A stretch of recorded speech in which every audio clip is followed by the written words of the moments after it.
الحمد للہ رب العالمین وصلی اللہ وسلم علی نبینا محمد وعلی آلہ وصحبہ اجمعین۔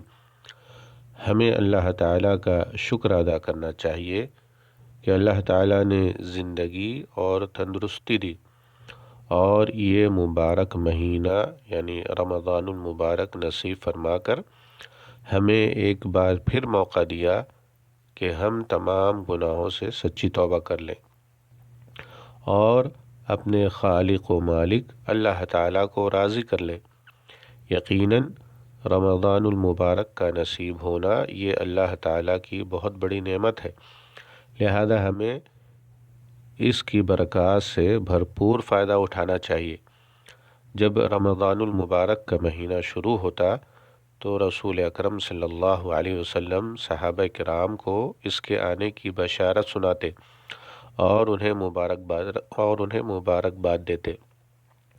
ابو ہریرہ رضی اللہ عنہ سے روایت ہے کہ رسول اللہ صلی اللہ علیہ وسلم نے رمضان المبارک کی آمد کی بشارت سناتے ہوئے فرمایا: اتاکم رمضان شہر مبارک فرض اللہ عز وجل علیکم صیامہ تفتح فیہ ابواب الجنہ وتغلق فیہ ابواب الجحیم وتغل فیہ مردۃ الشیاطین للہ فیہ لیلہ خیر من الف شہر من حرم خیرہا فقد حرم۔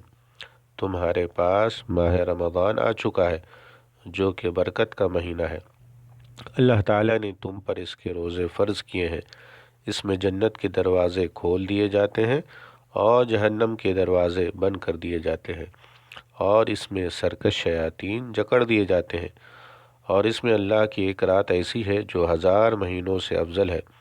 جو شخص اس کی خیر سے محروم رہ جائے وہی دراصل محروم ہوتا ہے۔ رواہ النسائی۔ واللہ تعالی اعلم۔ والسلام علیکم ورحمۃ اللہ وبرکاتہ۔